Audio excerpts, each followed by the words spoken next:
अमानत अमीन प्रशिक्षण केंद्र बैरिया गोलंबर मुजफ्फरपुर बिहार। हमने अपना यहाँ दोनों मोबाइल नंबर स्पष्ट रूप से लिखा।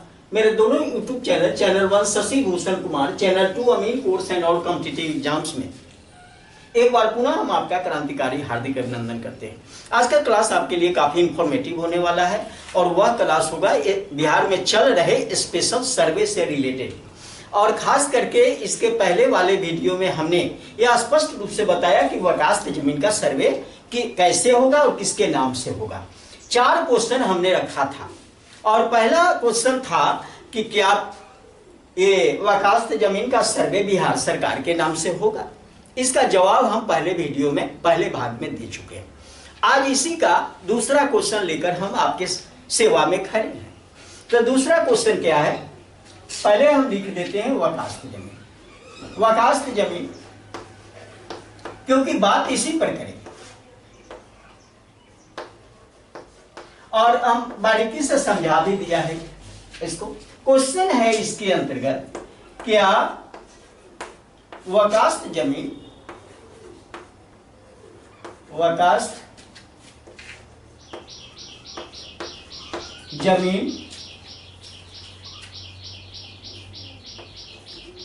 का खाता क्रेता तथा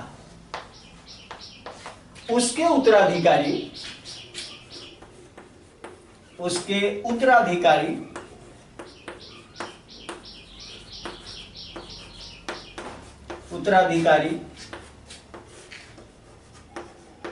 के नाम से खुलेगा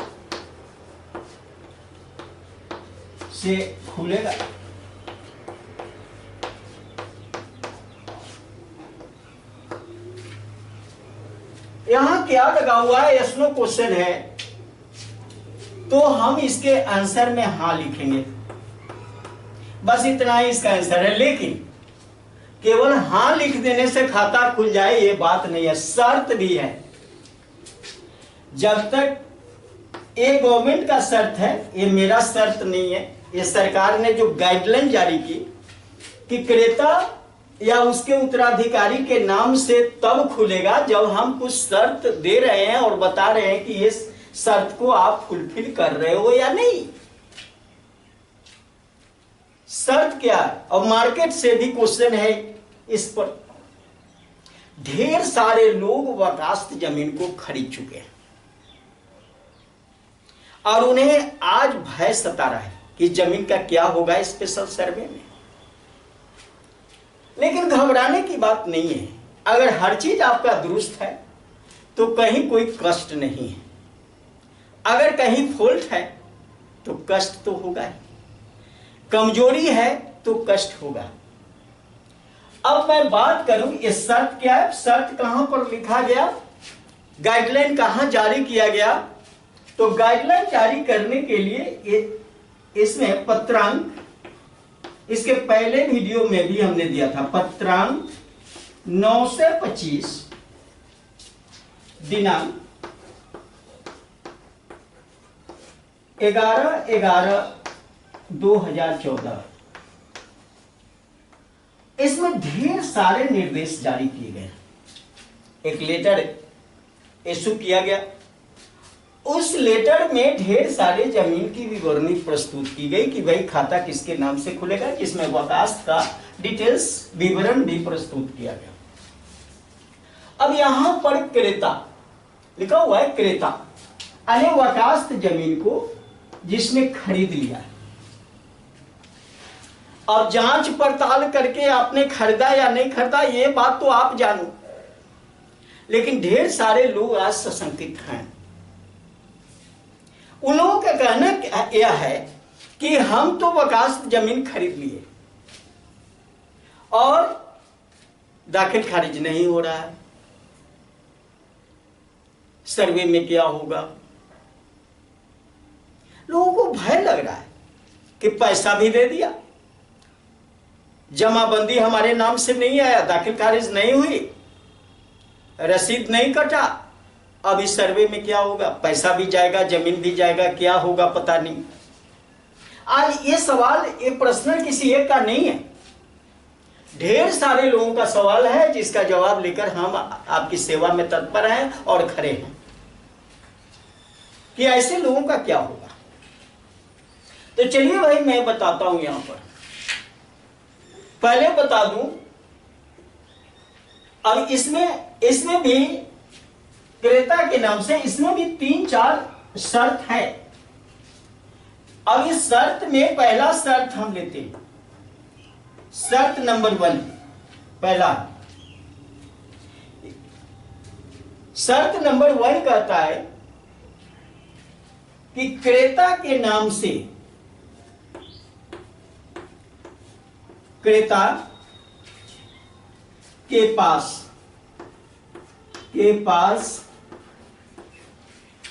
विक्रय विलेख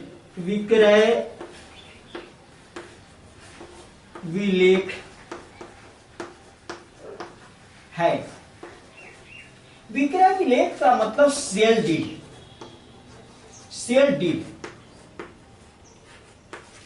डीड है, यानी दस्तावेज है। ऐसे अगर नहीं समझते हो तो दस्तावेज उसके पास है, केवाला प्रपत्र उसके पास है, ये बात जानिए। तो विक्रय विलेख है। दाखिल खारिज हो गया है, दाखिल खारिज हो गया है, और दाखिल खारिज हो गया होगा तो रसीद भी होगा उसके पास।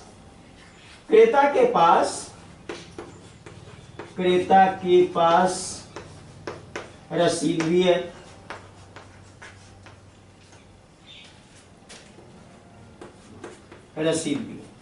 अब देखो दोनों चीज है, सेल डीड भी है और दाखिल खारिज हो गया तो रसीद भी कट गया, जमाबंदी भी उसके नाम से स्पष्ट रूप से क्लियर हो गया।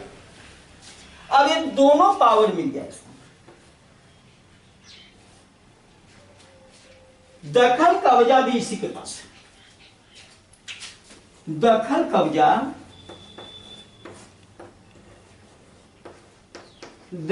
कब्जा भी क्रेता के पास।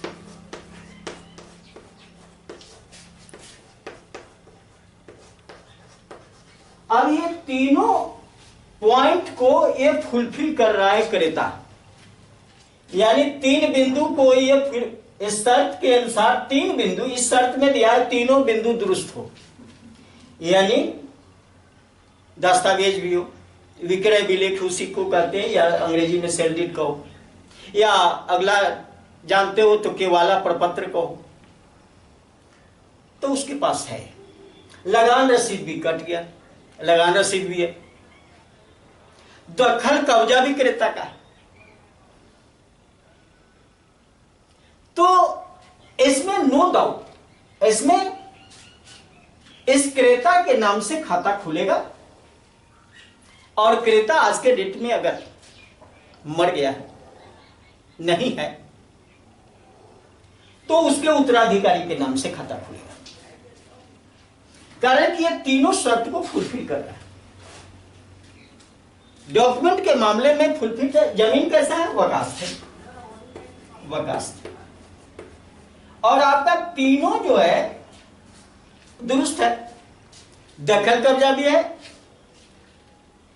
दूसरी चीज है लगान रसीद भी आपके पास है, और सेल डीड भी आपके पास है, यानी विक्रय विलेख भी आपके पास है। विक्रय विलेख अगर नहीं समझते हो तो केवाला प्रपत्र समझो या दस्तावेज समझो,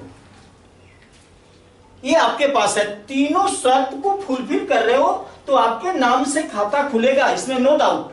सरकार ने ऐसा गाइडलाइन जारी किया, और एक गाइडलाइन पत्रांक 925 दिनांक 11/11/2014 को जारी किया गया।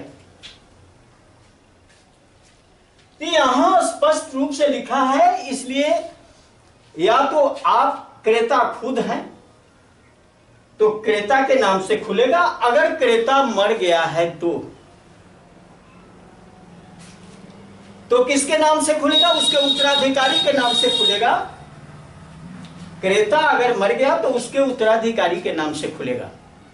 फर्क इतना ही है कि अगर क्रेता अपने नाम से खाता खुलवाता है तो उसको वंशावली देने की कोई आवश्यकता नहीं है। यानी प्रपत्र 2 भरना है, लगान रसीद का फोटोकॉपी लगेगा और विक्रय विलेख यानी दस्तावेज का फोटोकॉपी लगेगा।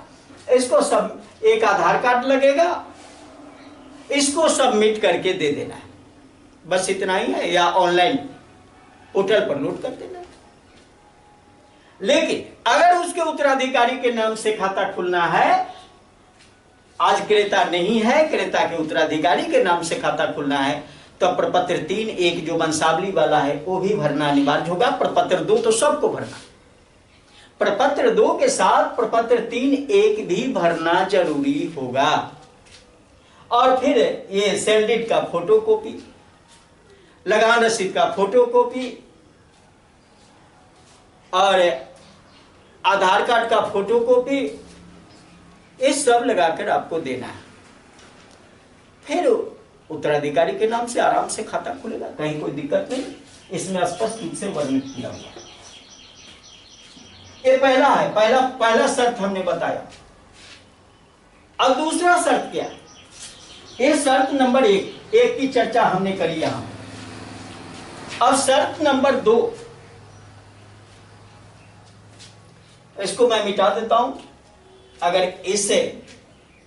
इसको आप इस शर्त को आप फुलफिल कर रहे हो तो निश्चित रूप से आपके नाम से या आपके उत्तराधिकारी के नाम से खाता खुलेगा, ये तय होगा। चलिए दूसरा शर्त,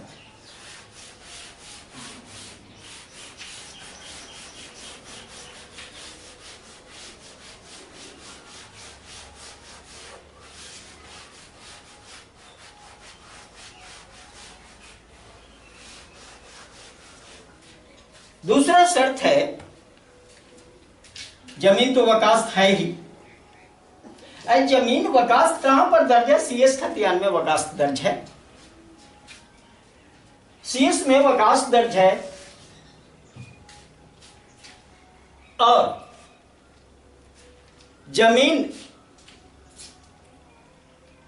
बेच दिया गया है, जमींदार या उसके उत्तराधिकारी के द्वारा बेचा गया है, क्रेता ने उसे खरीद भी लिया है। तो क्रेता यहां पर कहा गया कि पहला, अब इसमें दूसरा शर्त कि रैयत के पास विक्रय विलेख है, रैयत के पास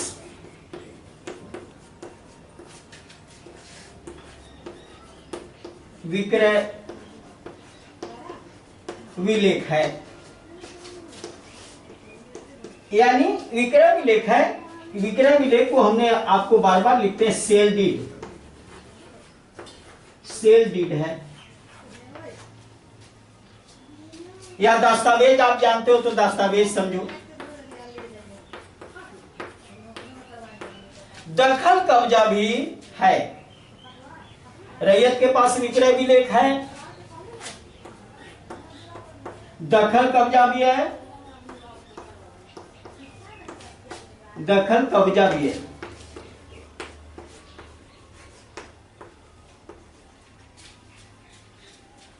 लगान रसीद नहीं है, लगान रसीद नहीं है।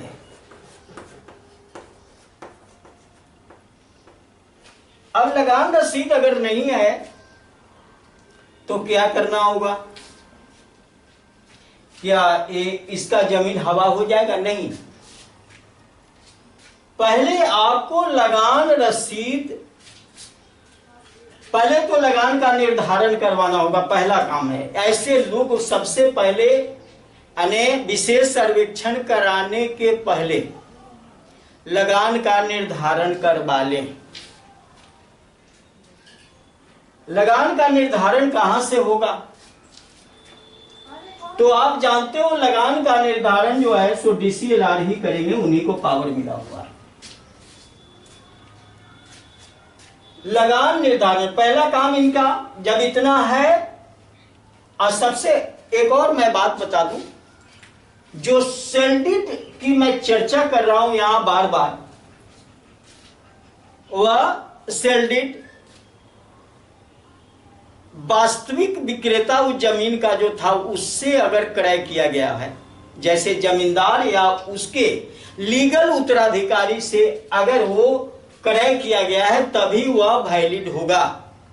वह सब रजिस्ट्रार के रजिस्टर्ड में अंकित होना चाहिए। ऐसा नहीं है कि जाली नकली आप कहीं से करा लिए हो। तो मैं ऐसे लोगों को यह बताना नहीं चाहता, इसमें एक एक चीज चेक होगा।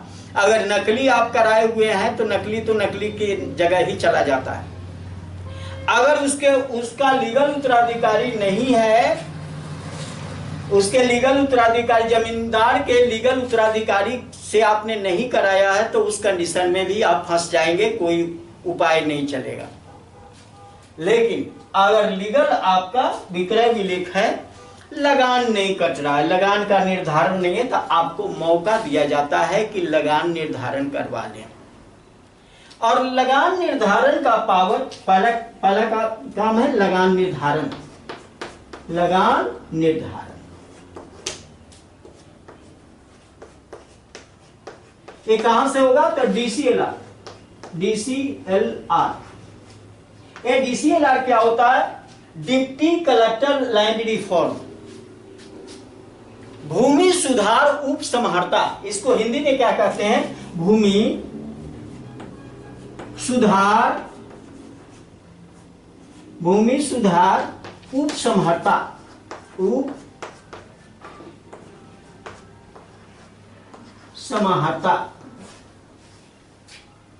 भूमि सुधार उप समहर्ता यानी डिप्टी कलेक्टर लैंड रिफॉर्म, और उसी का शॉर्ट रूप लिखा हुआ है, एब्रिविएशन फॉर्म में लिखा हुआ डीसीएलआर। इनके यहां लगान निर्धारण की प्रक्रिया, इनको पावर दिया गया है। सर्वे डिपार्टमेंट ने पावर, लीगली पावर पहले से भी, ये पावर जो है, अब इसमें आप देखेंगे कि बंदोबस्त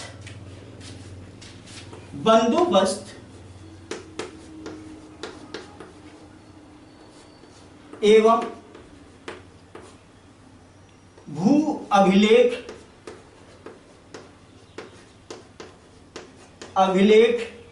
नियमावली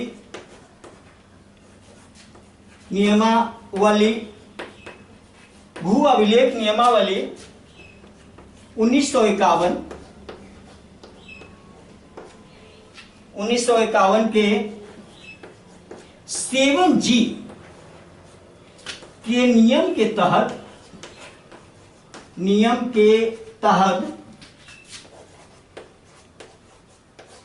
ये डीसीएलआर को ये पावर दिया गया है कि इस नियम के तहत आप लगान का निर्धारण करें। ये पावर मिला हुआ है। लगान का निर्धारण इसके अकॉर्डिंग, और लगान के निर्धारण का विस्तृत व्याख्या, लगान निर्धारण की विस्तृत व्याख्या की गई है बिहार कास्ट के, कहां पर? तो बिहार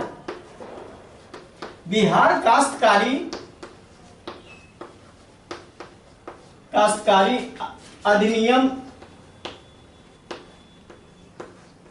नियम 1885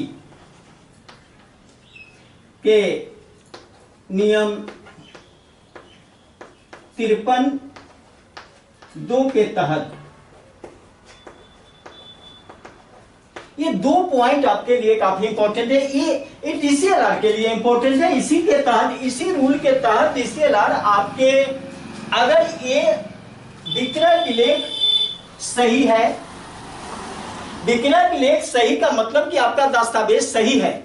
दस्तावेज सही का मतलब है कि जमींदार या उसके उत्तराधिकारी से, लीगल उत्तराधिकारी से आपने सब रजिस्ट्रार के ऑफिस से ये रजिस्ट्रेशन करवाया है उस जमीन का, तो ये सही है। और जब यह सही है, दखल कब्जा भी आपका है। लगान रसीद नहीं कट रहा है, तो लगान रसीद काटने के लिए आपको कहां जाना है? डीसीएलआर। कारण कि डीसीएलआर के पास आप गए और वहां अर्जी आप लगाएंगे तो इस सबको जांच करते हुए लगान का निर्धारण वहां से हो जाएगा।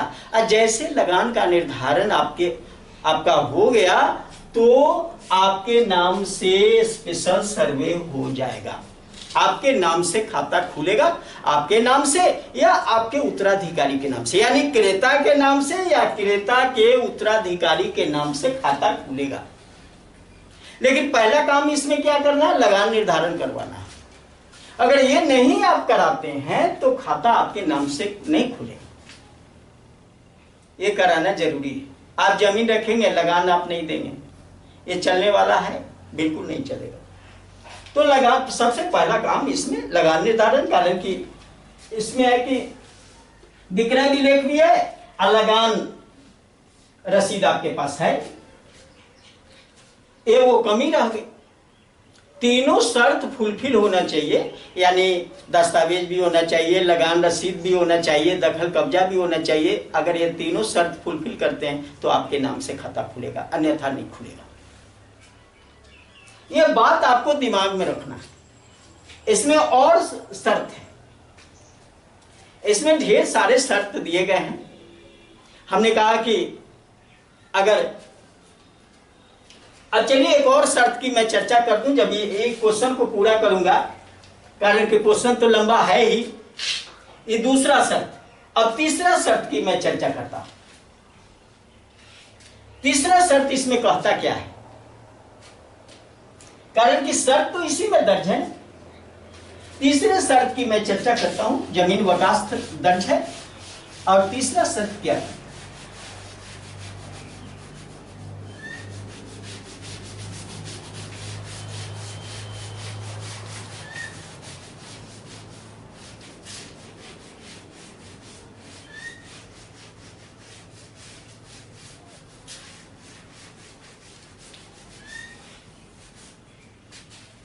अब ये वकास का दो शर्त हमने बताया क्रेता के लिए। तीसरा शर्त है खतियान में वकास दर्ज है और क्रेता के पास या रैयत के पास, क्रेता ही लिख देते, क्रेता के पास सेल डीड नहीं है। सेल डीड यानी विक्रय विलेख, विक्रय विलेख या दस्तावेज या केवाला प्रपत्र जो कहना है कह लीजिए, विक्रय विलेख नहीं है, नहीं है। क्रेता के पास सेल डीड का पेपर नहीं है। लेकिन लगान रसीद कट रहा है, लगान रसीद कट रहा है।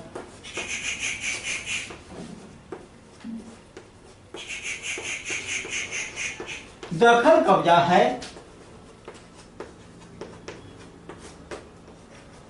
दखल कब्जा है।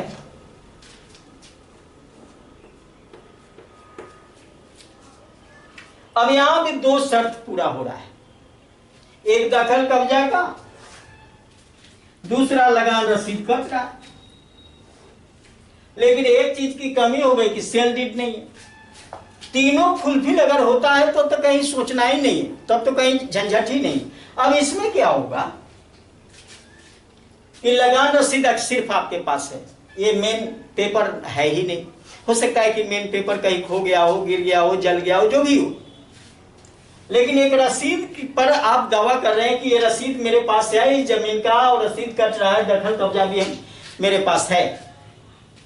तो क्रेता हो या उसका उत्तराधिकारी अगर दावा कर रहा है तो आपको ये तो देखना पड़ेगा इस शर्त के अंतर्गत कि वास्तव में ये जमीन जो है सब रजिस्ट्रार के ऑफिस से निबंधित है या नहीं है, रजिस्टर्ड है या नहीं है, ये चेक किया जाएगा। अगर चेक में सही पाया गया, चेक में अगर सही पाया गया कि नहीं रियल में ये निबंधित जमीन है और लगान रसीद उसी के ग्राउंड पर कट रहा है, आपके पास है या नहीं है वो टेंशन आपको नहीं लेना। लगान रसीद है तो और लीगल तो तब इस लगान रसीद को माना जाएगा जब सब रजिस्ट्रार के कार्यालय से वह निबंधित हो जमीन, तब इसको परफेक्ट माना जाएगा। अगर वही नहीं है तो फिर उस लगान रसीद का क्या वैल्यू। अगर वहां जांच में सही पाया गया तो क्रेता के नाम से या उसके उत्तराधिकारी के नाम से खाता खुलेगा। किसके नाम से खाता खुलेगा? जांच के बाद ये हमने बताया क्या करना है, जांच होगी, इसकी जांच होगी। कहां जांच होगी भाई? तो सब रजिस्ट्रार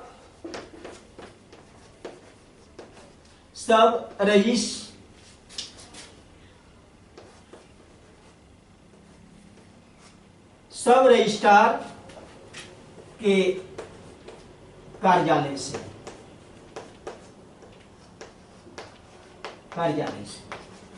कि वास्तव में सब रजिस्ट्रार जो है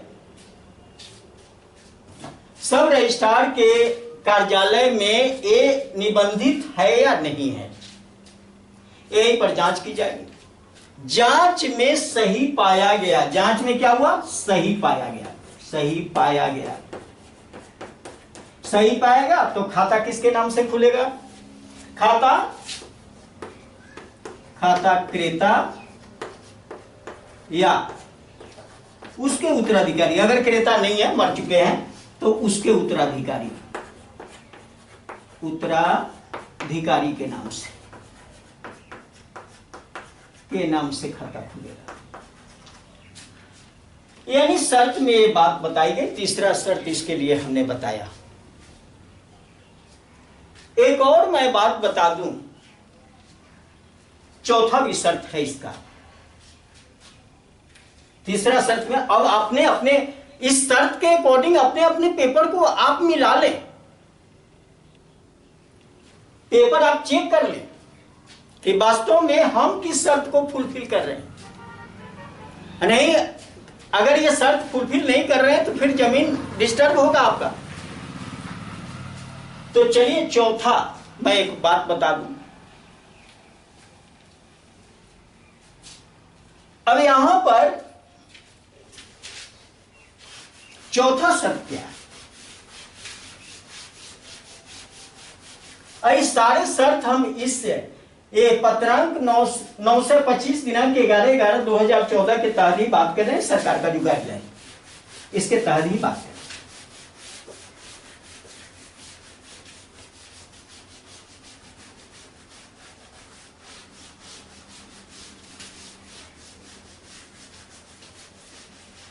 इसका चौथा शर्त क्या है? जमीन तो वकास्त है ही। और शर्त नंबर 4,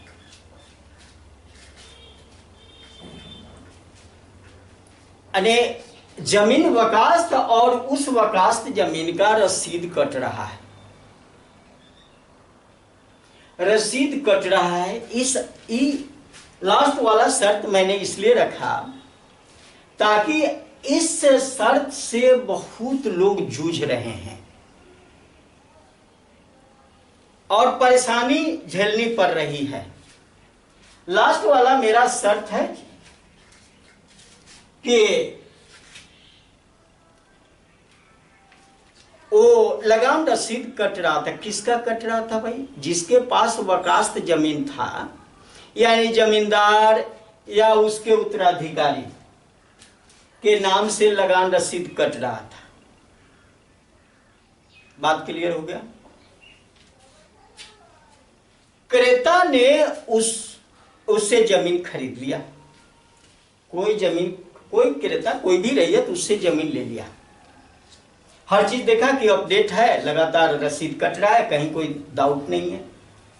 आपने खरीदा और उस चीज को लेकर आप क्या करते हैं कि सीओ कार्यालय में आवेदन देते हैं ऑनलाइन आवेदन दे या ऑफलाइन आवेदन दे, सीओ कार्यालय में आप आवेदन देते हैं। किसके लिए? वो आवेदन आप देते हैं कि हमारा दाखिल खारिज हो जाए, और सीओ वकालत देकर उसको रिजेक्ट कर देता है। ऐसे लोग बहुत भुतभोगी हैं, ढेर सारे लोग। जबकि लीगल पॉइंट क्या है मैं आपको बता दूं। वकालत है और वकालत का रसीद उसके, जिसके पास ये वकालत जमीन है और लगान रसीद कट रहा है, कहीं कोई नो डाउट, और उस व्यक्ति से आपने जमीन खरीद लिया और आपका दाखिल खारिज नहीं हो रहा है। आप चक्कर लगा रहे हो लगातार ऑफिस का, सीओ रिजेक्ट कर देता है। अब आप परेशान हो जाते हो कि भाई हम तो रसीद कट रहा था, एक एक चीज देकर जमीन लिया, लेकिन वकालत नहीं देखा, वकालत की वजह से नहीं कट रहा। अब वो डायरेक्ट कह देगा कि वकालत है इसलिए इसको रिजेक्ट किया जा रहा है। अब वकालत में वास्तव में है क्या, वो जांच पड़ताल नहीं होती है, और वकालत यूं ही अगर रिजेक्ट हो गया तो उन पर भी कोई क्लेम नहीं होगा, कारण कि वकालत में ढेर सारी त्रुटियां हैं और कमियां। लेकिन यहां मैं जो बात कर रहा हूं इसमें कोई त्रुटि नहीं दिख रही।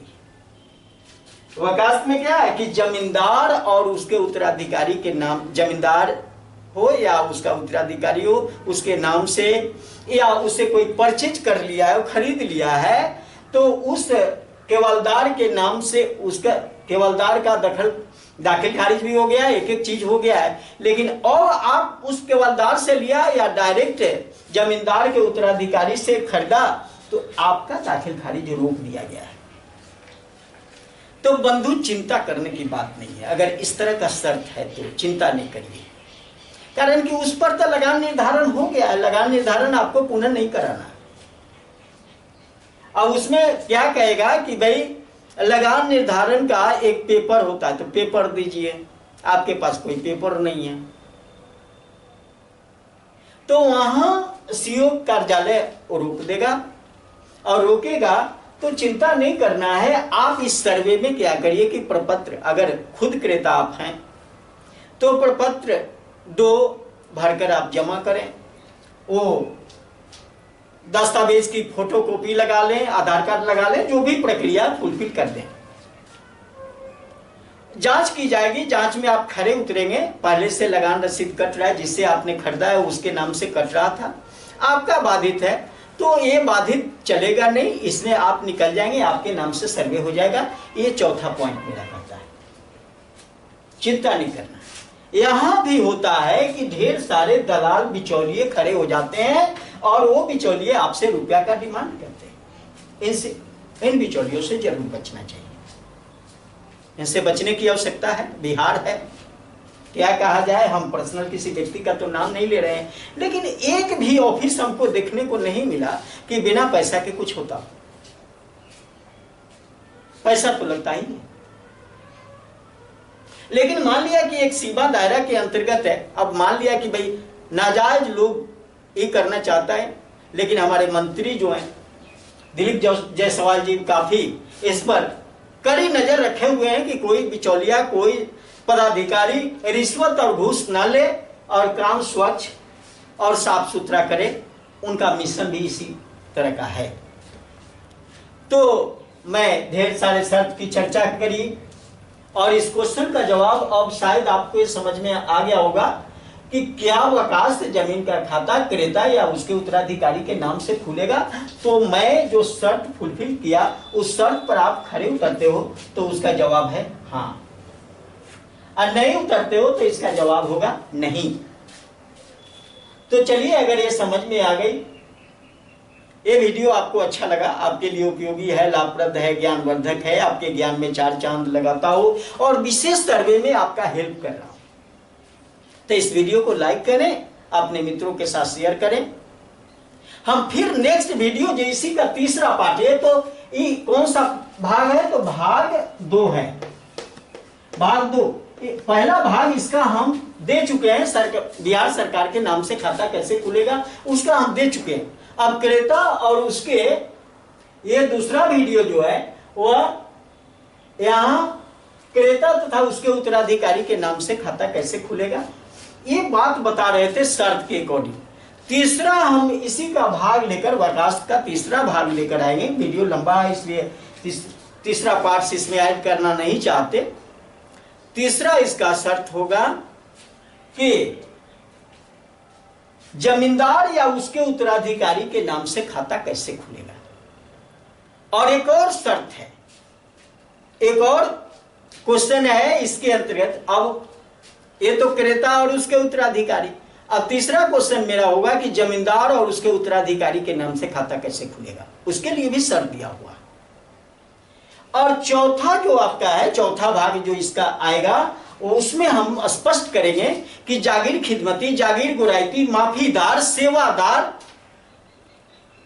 ब्रह्मोत्तर, शिवोत्तर, फकीराना, उसके नाम से खाता कैसे खुलेगा वकाफ जमीन का, उसका भी वीडियो लेकर हम आएंगे आपकी सेवा। एक एक पॉइंट हम सर्वे पर चर्चा करेंगे, आपकी सेवा में लगातार तत्पर रहेंगे, कोई दिक्कत नहीं, कोई परेशानी नहीं। कारण कि जो भी बात बोलेंगे अकॉर्डिंग, मैंने ये स्पष्ट रूप से लिख ही दिया कि इस ये लेटर जो निर्गत किया गया है इसमें ढेर सारे सवाल का जवाब दिए गए हैं, निर्गत किए गए हैं, तो उसी के अकॉर्डिंग भी हम आपको बता रहे हैं। ऐसा नहीं कि अपने मन से कुछ बोल दिया, ऐसा कुछ है नहीं। तो चलिए, ये वीडियो आपको अच्छा लगा और विशेष सर्वे में हेल्प कर रहा है तो इसे लाइक करें, अपने मित्रों के साथ शेयर करें। और हमारे चैनल पर नए हैं तो दोनों चैनल, जो अमीन कोर्स, अमानत कोर्स या सर्वेयर कोर्स के लिए फेमस चैनल है, इसे बारी बारी से सब्सक्राइब करें ताकि विशेष ज्ञान आपको मिले। अगर ये कोर्स करना चाहते हैं आप और इस फील्ड में अपना करियर बनाना चाहते हैं तो हमारे साथ रहकर थियरी या प्रैक्टिकल दोनों सीखें। अगर थियरी आप ऑनलाइन कर लेते हैं तो प्रैक्टिकल हमारे साथ रहकर सीख लें। 2-2.5 महीने खेत पर जो प्रैक्टिकली काम करवाते हैं उसको अगर कर लेते हैं तो एक आपको रोजगार के लिए अटकाव भटकाव की आवश्यकता नहीं होगी। आप खुद रोजगार सृजित कर सकते हो, खुद आपके पास रुपए होंगे जो सेल्फ की कमाई होगी। किसी पर न सरकार पर डिपेंड, न अपने फैमिली पर डिपेंड, किसी पर डिपेंड नहीं। आप खुद कमाओगे, अपने परिवार को खुशहाल रखोगे। और ये चीज कहाँ कराई जाएगी तो इसके लिए हमने, हमारा इंस्टीट्यूट है अमानत अमीन प्रशिक्षण केंद्र, बैरिया गोलंबर, मुजफ्फरपुर, बिहार। मोबाइल नंबर भी संपर्क इसलिए रख दिया कि आपको अगर करना है तो दोनों नंबर एनी टाइम आपकी सेवा में तत्पर रहता है, तो आप फोन करके कोर्स करने के लिए जरूर बात कर लें। अगर नहीं तो कोई दबाव नहीं, कोई जरूरत नहीं कि सारे लोग इसी फील्ड में आए, लेकिन इस फील्ड में स्पेशल है ना, विशेष अपॉर्चुनिटी है। यहाँ एक अमीन जितना कमा लेता है गवर्नमेंट वाले उतना नहीं कमा पाते। और सबसे मेन चीज है कि करने के बाद आपका नाम होता है अमीन साहब। एक छोटा सा कोर्स किया आपने 1 साल का और आपके नाम के नाम में साहब जुड़ जाता है। साहब किसको कहते हैं? अफसर रैंक के लोग। क्यों साहब जुड़ता है? कारण कि खुद के अब सेल्फ आप वर्कर रहते हो और सेल्फ के मालिक भी रहते हो, तब मालिक को तो साहब कहा ही जाता है। अमीन खुद अपने आप में मालिक है और खुद वर्कर भी है, तो दोनों है। तो जो दोनों हो उसको साहब कहा जाता है। इसलिए मार्केट वैल्यू, समाज में मान सम्मान, अगर ढंग से आप काम करते हैं, इज्जत प्रतिष्ठा आपकी बनती है और उसके साथ आप पैसा कमाते हैं। और यहां से एक डिग्री मिलेगी जो गवर्नमेंट जॉब के लिए वैलिड होगी। इस 1 साल का डिप्लोमा कोर्स है। बहुत बहुत धन्यवाद। जय हिंद, जय भारत।